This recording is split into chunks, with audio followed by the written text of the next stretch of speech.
So, Dr. Patel, thanks again for receiving us and congrats for your lecture. It was great. Thank you. And we have three quick questions for AAA Innovation. And the first one is that you talk about how we should embrace this unpredictability in chaotic environments to thrive, to innovate. On the other hand, we have managers and directors looking for ROI, looking for results, and some sort of predictability as well. How to manage these expectations? So in the past, we were told to measure this or this. We are in a new world where we should be measuring and. We must do this and this. So we must protect the present and we must create a future. We must be in control and be out of control.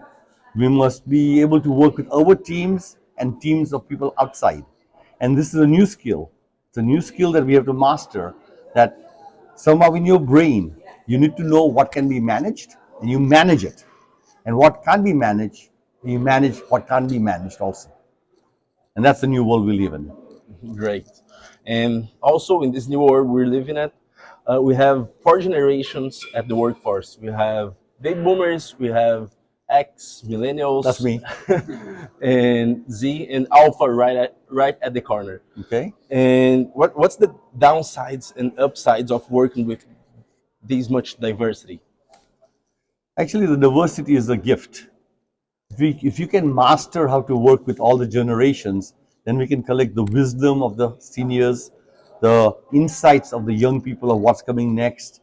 And if we can work together with respect, and more than respect, we actually embrace each other, then you're going to be able to come up with amazing high-performing teams. So the companies of the future that are going to win are the ones who can bring teams together which are very different. And in that very different, to be able to respect and embrace each other and listen to each other to come up with something which is bigger, better, bolder, that you can do it faster and cheaper. Great. You also talked about Google postponing their launch of Bard and losing market to OpenAI, and somehow reminded me of Kodak postponing their launch of digital cameras and losing market to Sony.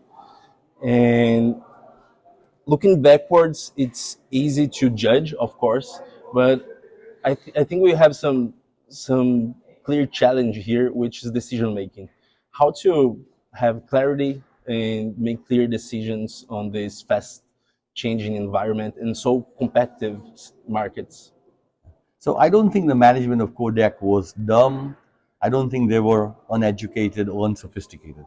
The world's best CEOs were working for Kodak, George Fisher. And George Fisher was my mentor actually. And he used to work at Motorola and I used to get coaching from him. When asked why were they struggling, the real issue is you had a $40 billion business that was making a lot of money, and there was another $10 million business, small, which wasn't making as much money. But its growth rates were much faster, but even if it doubles, it's not a lot. And as a result of it, we can't be looking backwards and saying these guys are not so clever. They had McKinsey, they had BCG, they had everybody, but change is hard. How do you take 40,000 people and become digital engineers overnight? And that's the challenge. So we have to pay attention to that. Bard has the same issue in Google. They should have changed, but they were protecting the core business with the old business, which is very good. And how do you make that work? So how do you make that work? Well, one is to make sure that you have parallel strategies on what you're working on. Make sure you're protecting the core and creating something new. And again, this comes down to the power of and. You need to be able to protect the present and create a future. There is no future without a present, and there's no present without a future.